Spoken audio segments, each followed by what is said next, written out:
All right, we want to welcome everybody for this exciting webinar. My name is Eric Conides, and for those of you who are wondering, yes, this is Notorious B.I.G. up on my wall. Um, very thrilled to be here. I'm also honored to share this special webinar with a few of my colleagues, both in the medical field but also in the industry. So I'll allow them to please introduce yourself and say a little bit about yourself. Dr. Ghosh, go ahead.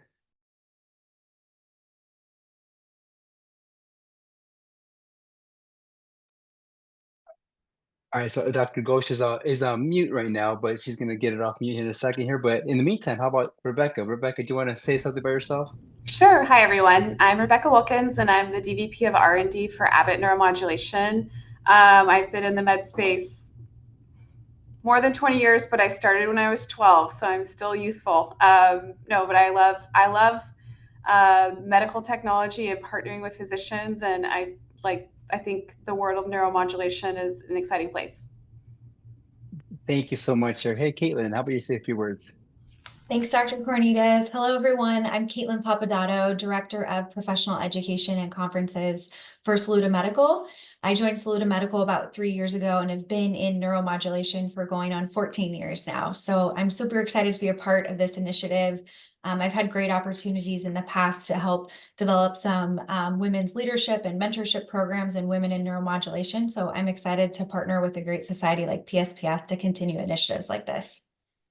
Love it. Thank you so much. And I do have a history both with Caitlin and Rebecca in industry, and I've known her for quite some time. And I could tell you that we definitely have the cream of the crop here. Definitely a great opportunity for us to be able to share perspectives, from either side of industry to be able to make sure that we empower one another to bring out the best in one another. And then, but last but not least, Dr. Ghosh is someone who I've worked with extensively in different committees, and I definitely admire her. I see her as a mentor, but a colleague and a friend too. So, Dr. Ghosh, feel free to say a few words. Thanks. I'm Priyanka Ghosh. I am a pain and anesthesia physician in the San Francisco Bay Area. I have been lucky enough to work with these wonderful people, and I'm here more to talk about how we can keep doing that and getting more and more of our patients involved in neuromodulation and outreach to them. Love it. Thank you so much. So I'll go over through the agenda. Well, obviously, we'll welcome introductions already out of the way. We will have the opportunity to speak with Dr. Ghosh extensively about sort of her take on what she has done so far to really leverage her relationships with industry just to make it bigger outreach to patients. And then we'll talk to some of our industry partners. Rebecca and both Caitlin have extensive expertise not only with their company, but also just in general, how to outreach and how to just really promote the DNI and really promote that opportunity for us to be able to expand our therapies for those that are underserved. As you notice, the title of the slide is Expand Your Market, Leverage Your Impact. And that's exactly what this is about. This is not so much just trying to recruit people of color, but it's really about how is it that we can leverage each other's resources to be able to make a significant impact in the community that we serve. So without further ado, I'd like to bring Dr. Ghosh up on the panel. Again, we worked quite extensively on different panels, on different committees, and we're going to speak a little bit about our objectives. And objective number one is really understanding how us as physicians are expanding our capacity to impact patients with partnering with industry. So please, with that in mind, please tell me a little bit about your story and and what are you doing so far to be able to promote access to these underserved communities? Yeah, so thanks so much. Well, I think one of the most important things is first, kind of engaging with that patient base. And I think that when you Mhm. start early on and you're in a new community or even a community you've served before, it's different now in this role as an attending, which I've now been for about 2.5, 3 years. And I think it's been very helpful to work with industry to identify the fact that I want to obviously outreach to the general population, but also patients that I think have historically been underserved in populations where it's not generally offered to them for neuromodulation. So we know that there are definitely minority populations, whether it's due to socioeconomic reasons or language barriers, that have a much lower engagement often with neuromodulation. And so I've spoken with industry representatives in the area, and I've expressed my number one, my desire to work with these patients, but number two, the fact that the majority of my work is already with these patients and how to best engage them. And I've partnered with industry, I think, in both ways. One, to go out and help recruit them, whether it's at health fairs or various other areas. And I think this is where industry is so helpful. They can help identify the areas, the niches that are underserved, where you can really reach out and do a lot of demographic research where, we don't have the time or resources to do so. I think the other area is I've had a fair amount of patients who need materials in different languages, different types of explanations, things that I think that we don't think of day to day when we think about booklets, pamphlets, things like that. And when I've realized that, I've reached out to industry, they've made that very easy to do so, and also connected them with resources, whether it was people in their own community that have done neuromodulation, or they've shared their own experiences, or they've helped with language barriers. So I think in this dual way, industry has been incredibly helpful. And I know you have a bunch of questions, so let me know what you think about that and what your thoughts are. I know, I think that's great, to really to basically, have their resources of something that, they're already used to doing and really helping building us as physicians, especially for those who are trying to reach out to different communities. It just in general, as you did give some examples as far as like, using some of their materials for different language, for example, or finding pockets of patients. Are there other things that allowed you to expand your reach? Are there certain new communities that you feel like you weren't exposed to, but somehow partnering up with somebody in industry allowed you to access those patients? Yeah, I think it's always harder to reach patients that are physically a little Mhm. further from your range. So in the Bay Area, obviously, a lot of the more working class patients, which I now have as almost all my patients through workers' compensation, all live further out. And there is a lack of physicians out there, period, and especially people who do neuromodulation. And so the demographics of patients that live further from us or further from our original clinics has been a big area that industry has really helped me reach out to, which often involves a lot of underserved populations, exactly for the reason that there aren't physicians there. The knowledge of neuromodulation is not in those like clinics really, and even reaching out to their physicians, their primary care physicians, their hospitalists, the people that take care of them on a daily basis, that I don't think I would have been exposed to if I hadn't partnered with industry folk to help me kind of reach out to them. They know the lay of the land, they know where the hospitals are, where the clinics are, and that's been really, really helpful. That's great. And it really is. And it's interesting because I feel like we're hitting this at all angles, right? We are basically reaching out to the community and finding these pockets of patients that are underserved. So check that box. Also, we are empowering, physicians like yourself and myself to be able to say, okay, how could we, get this person on the map to be able to have access to those patients? And third, and I didn't think about this, is just the referring providers. They serve as huge Mhm. advocates for us too, and really become, part of our extension of our practice to be able to really, promote, the practice of good medicine. I love it. I love it. Well, thank you for your insight. That was very insightful. So next, I'd like to invite my colleague Rebecca Wilkins from Abbott, and you and I have had great experiences together partnering with Abbott. And also, I remember it was Aspen, right, a few months ago, where we had the opportunity of talking about, this webinar specifically. And I do remember that conversation distinctly because all I said is, "Would you like to participate in this DNI web?" And as soon as I finished the word webinar, I mean, you were at it. It's like, oh my goodness, this is my jam right here. This is what we do, and I do know that not only are you passionate about that, but also Abbott as an organization is really passionate about that as well too. So feel free to chime in and kind of just let me hear your story because I was Yeah. very intrigued a couple months ago. Thank you, Dr. Cornelius. And I love that conversation too. And when I think about expanding reach and how we need to think about serving the underutilized, I think one, R&D plays a huge role in that because there's a lot of levers we can pull from a technology and solution standpoint. But obviously, we also have to partner with physicians who share those same passions. So that's what I loved about that conversation at Aspen. And then we have to think about our roles as leaders, right? And how we're creating a culture and a team that kind of propagates those goals. So, at Abbott, we have a very public 2030 sustainability goal, and that's like corporate. And it's about expanding reach, and it's expanding it by 1 billion people by 2030 to 3 billion people total. And that's a very like targeted goal we've put, and every division plays a role and every function plays a role. And when I think about R&D, it's innovating for access and affordability. That's how I can expand reach. And as a portfolio manager, I look at every program and actually rate, have I expanded reach? Have I expanded reach to under served populations? And what am I doing to further access and affordability with this particular solution that I'm looking at? Sometimes it's a new indication, sometimes it's a new technology. But a great example of that I think looked at some of the barriers that Dr. Ghosh laid out really nicely.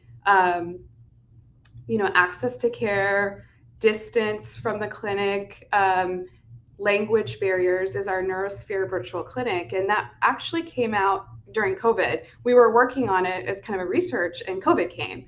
And we realized, wow, the needs of society have totally changed. We've got to figure out how to commercialize this really quickly. And at that time, it was, how do we get people access to care in a safe environment? And it's kind of morphed as more people are coming back into clinic.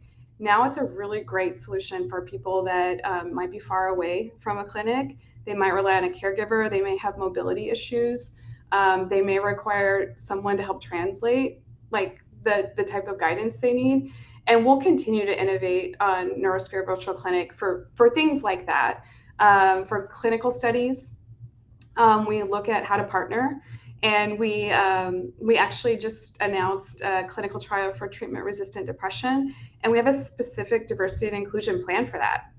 And it includes things like multilingual study materials, thinking about potential bias in our patient selection, and then working with our partner sites, training for diversity and inclusion so that it's a thoughtful approach from the beginning. And then finally, like we talked about at Aspen, I don't just expect my leaders to do their jobs. That's like understood, of course. They have to be culture builders. And being a culture builder means you're thoughtfully building an inclusive team. So it's not just a diverse team, it's an inclusive team that is thinking about problems and solutions in a diverse way, because we all know our experiences shape the way we view the world. That includes problem identification and solutions. You cannot have appropriate solutions for 3 billion people if you don't have people thinking about experiences differently. So that's how I think about how we can expand reach, how we can partner with our physicians, and how technology plays a key role in advancing that. I think that's great. It's interesting because when Dr. Ghosh mentioned about technology, the first thing I thought of is Neurosphere. Because for example, we have a few rural clinics in around Tucson that access to our clinics is very difficult for those patients. And since we love neuromodulation so much, we obviously we want to provide these services to our patients. But a previous barrier is the fact that they just couldn't come to clinic for either reprogramming sessions or just to check in. And I feel like that created a good opportunity for our rural patients to have access where otherwise this wouldn't be an option for them.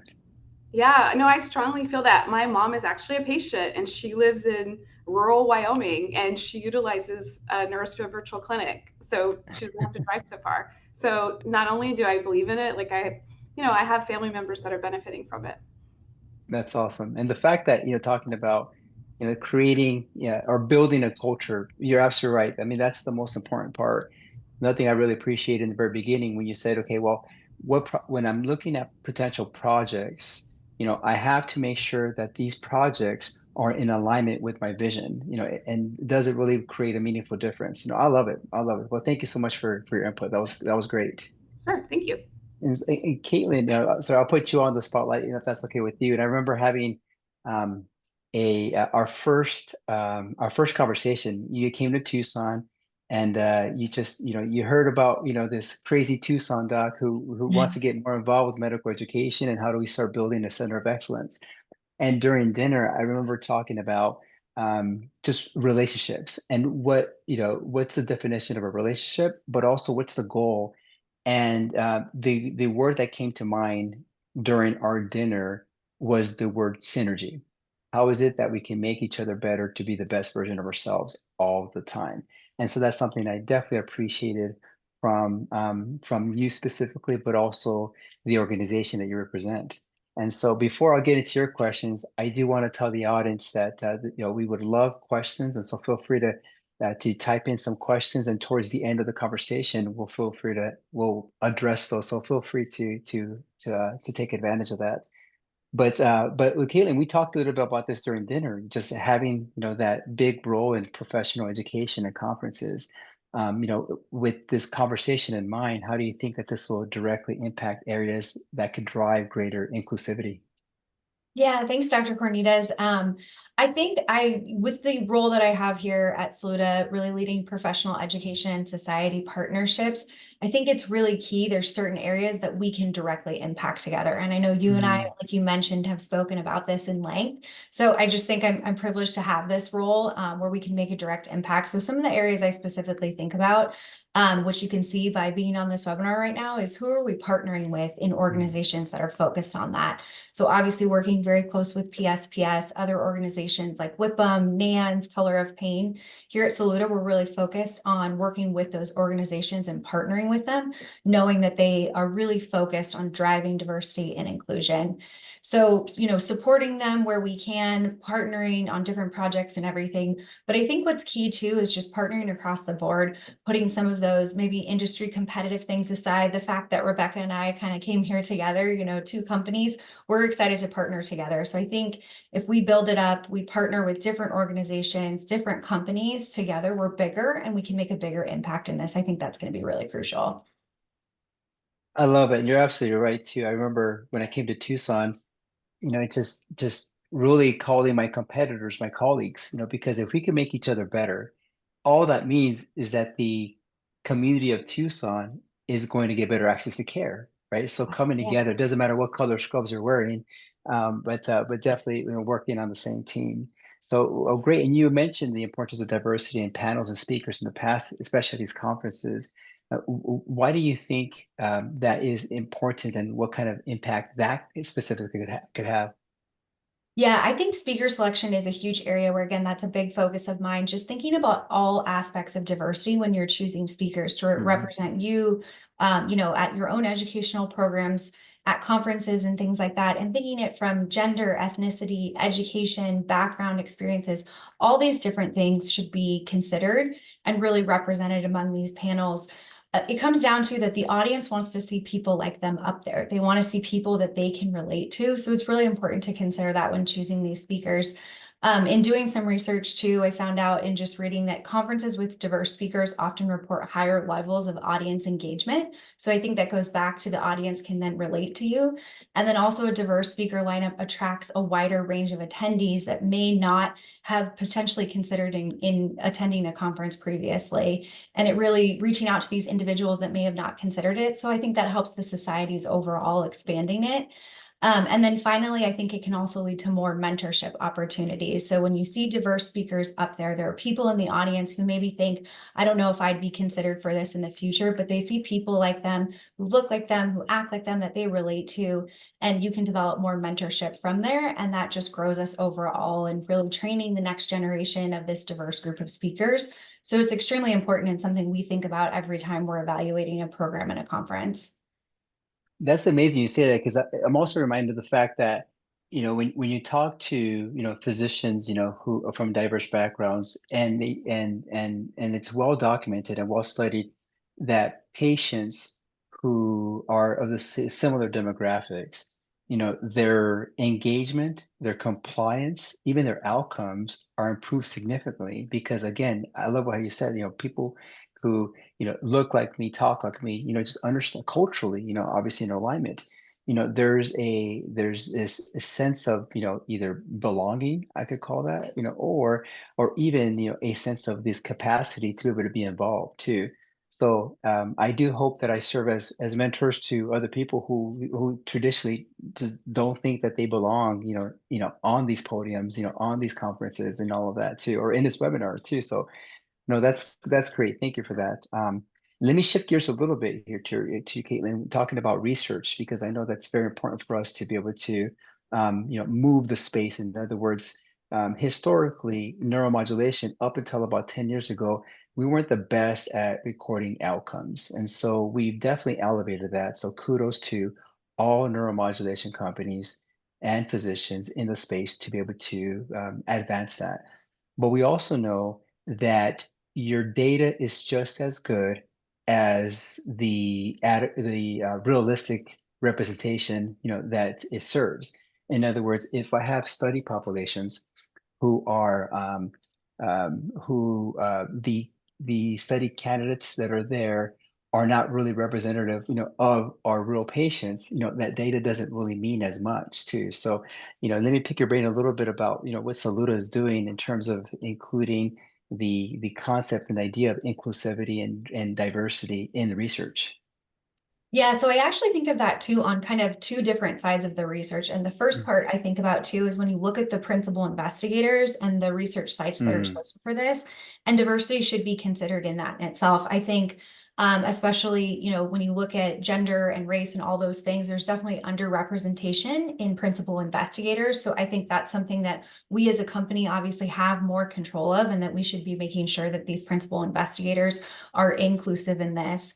Studies have shown that research papers with authors from diverse backgrounds often receive more citations and are referenced more. So I think, again, there's benefit for everyone all around. So I think that's one area to look at. And then again, when you talk about the patient populations that are studied, I love what Rebecca referenced earlier, different things that they're doing, research materials in different languages, training the teams when they're identifying patients for it. But I think it's really key that we're looking at all these different things within the study. Saluda is very focused on biomarker research right now in neurophysiology. Our goal is to take it a step further and actually look if there are neurophysiological differences around race, gender, these different things. We already know that pain is extremely individual, but what else can we learn from studying these different groups? And how can we empower clinicians with this data to help you treat patients better? If we have all of this great data, we want to put it in your hands so you can continue to treat your patients more individualized. So those are kind of the two different areas that we think about it from research from the Saluda side. I love it. I feel like we're getting a little more sophisticated and just a little more intentional about exactly, what kind of research that, what kind of research is out there, but also how we can improve that process. No, well, thank you for that. Thank you. So next, I'll go to a couple of questions that we have so far too. So I'm going to put everybody in the hot seat. The first one, I think I'll kick over to Rebecca, if that's okay with you. But the question is, from a clinical perspective, how can industry improve with DNI? What are the things that we could do better? I think a couple of things. One is it's a lot of stuff we covered, right? Like, do you have materials that consider different languages? Are you thinking about access? Are you utilizing the technology that allows you to expand reach and make it easier for your patients when you're a study partner? Because we like to pick study partners that already are thinking about diversity and inclusion because they're like-minded and they have some of these things in place. I think that's really helpful. If you have a clear diversity and inclusion plan as a leader of your practice, right? If not, I think that's not a problem, but we like to then work on training people. Well, here's things we think we need to consider so that there aren't blinders in our bias of our patient selection, for instance. And we know through data that clinical studies do have biases. There's gender gaps, there's representation gaps all over the place, and there's a root cause for that. And once you know, then you go after solving those biases.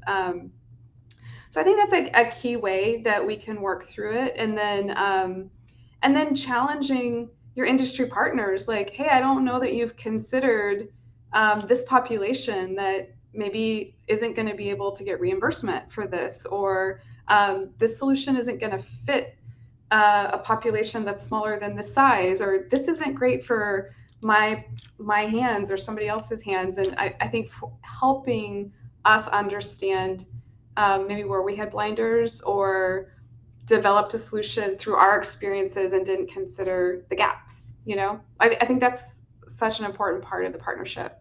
Interesting that you mentioned that, is because actually I happen to serve, on a medical advisory board related to diversity research with Abbott. And so we meet on a quarterly basis. And it's interesting you're saying this, because those are the exact questions we're asking. Are we hitting the right population for this? Do we have a bias in this? And these are the conversations I think that we just have to have in order for us to be able to get these blinders away and make sure that we're looking at the entire picture. So, Absolutely. And I think if you acknowledge that we all have biases, it's great. Then you put a plan together. How do I go attack it? And how do I consider that when I'm operating and moving into my implementation plan? no question about that. Yeah, definitely. Ignorance is not bliss. I'll tell you that for sure. So this next question, I love this next question, and actually, so I'll have Dr. Ghosh and Caitlin also participate in this as well. The question is, if a physician is interested in partnering with industry to recruit more patients, practically, what does that look like? How does that conversation start? And the reason I want to pick Dr. Ghosh to speak, because I feel like she's had these conversations with industry partners to say, hey, listen, I want to expand my reach. I want to leverage my impact. So what's some advice as far as like how to approach industry on that, Dr. Ghosh? So, I mean, I think it's a pretty easy thing to do. I mean, you meet them obviously as you're going through your fellowships, and then as you become an attending. If you don't have anyone in your area, you're in a new area, you can always just reach out to the general company, like any of us. We can link you with the representatives in your area, and you just ask them. I mean, honestly, they're very welcoming, they're very open, they're willing, and they actually know exactly what to do in a way. So if you are worried about not knowing, like, oh shoot, like how do I market or how do I meet these people, they'll give you ways. They'll tell you how they can survey your area. They'll tell you what kind of demographics they have on your area, what kind of contacts they have in your area. So they're generally the more experienced in that, and they can kind of guide you. And then as time goes on, you can guide them in the ways that you're interested in. And, it just, you guys work together to do what you want. So if you want to do dinners with PCPs, they can help you do that. If you want to give talks at a fair, they can help you do that. It really just depends. They'll give you some ideas, but honestly, they're really open to your ideas too. They're willing to help them come to fruition. You're welcome to talk to any of us, honestly, anytime. Me, Eric, any of us. Like, we're always happy to grab your emails. You can text us. We're happy to give you ideas. I mean, it's really very open community, I feel like. So happy to help with any specific questions too. I do agree with that. And specifically, one thing that really drew me to PSPS was the fact that it's all about mentorship. It's all about building people up. It's about getting a diverse collection of experiences and leveraging each other's interests to be able to do that. So, Caitlin, when we had dinner, I'll reference that dinner again too, because I feel like I almost did that with you. Even though like there was already this trajectory that was heading that way too. But I remember having these conversations, like saying, I want to get more involved. I want to get more engaged. And so from your perspective, when a physician comes to you, what's the sort of 2 or 3 sort of key advice points that you could give that person to how to be able to utilize your resources and your capacity to really build a practice? Yeah, I mean, the biggest thing, like Dr. Ghosh said too, is just reach out. Ask your reps is the first thing. If you don't know, especially if you don't know who your Saluda rep is, reach out to me directly. We're a small enough company. I can probably tell you off the top of my head who the rep is in your area.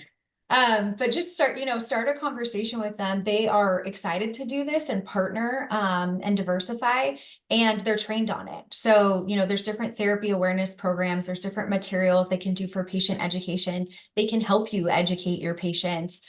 There's lots of different programs, again, that we provide as a company and that we train our reps on. So the biggest step is just to start by asking them how you guys can partner together and do that. And then I loved also what Dr. Ghosh said from, my personal experience on leaning on mentors is, find someone that you can partner with and get advice from, maybe in a different area that can kind of guide you, someone who's been in your shoes before. I think that's the biggest thing, is we've all gone through very similar experiences. And so reaching out and building these mentor and partnership relationships, I think, is a great way to get the conversation going, and someone you can start to lean on. I love it. I love it. Thank you so much. And so we'll have time for one more question, and I'll use this question to serve almost as a closing statement. And the question is, what are you doing as a leader in your field to create a more diverse team at Network? And the short answer is this, is inviting other physicians, industry, to be able to share perspectives, of where we are currently when it comes to diversity and inclusion, and where we could be. And so, and I think a common theme that we've done a pretty good job at, not only in this webinar, but also PSPS in general, is developing relationships and mentorship opportunities.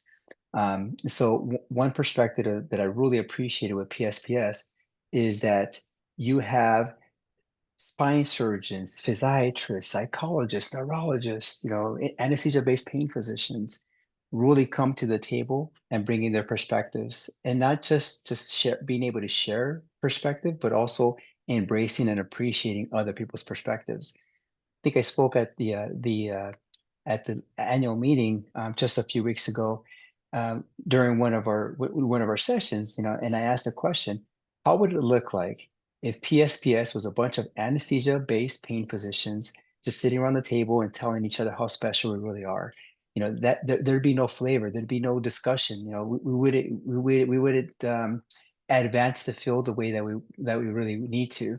And so being able to have different perspectives on this. So I would say, just one point, I guess, from the beginning, understand that there are implicit bias, the way we speak, the way we talk to each other, the way we listen to our patients, all that.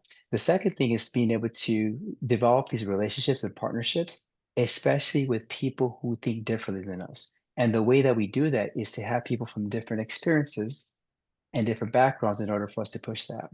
And I think the third thing is that really take advantage of these relationships. The one thing I will say is that I am forever grateful for what industry has done for us as physicians to be able to expand our reach, because we have the same common goal. We all want to make a meaningful difference in the lives of patients.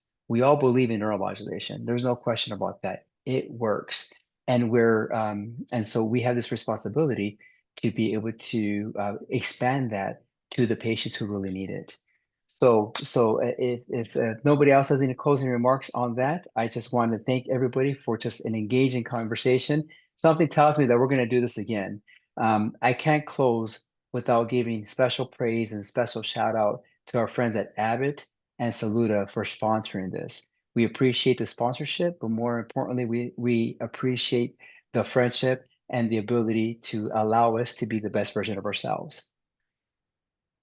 So thank you everybody for listening in, and again, I'm pretty sure we're going to do this again. So definitely appreciate that participation. Thank you. Thanks, Dr. Cornelius. Thank you, Dr. Thank you. Cornelius. Thank you, everyone. Bye now.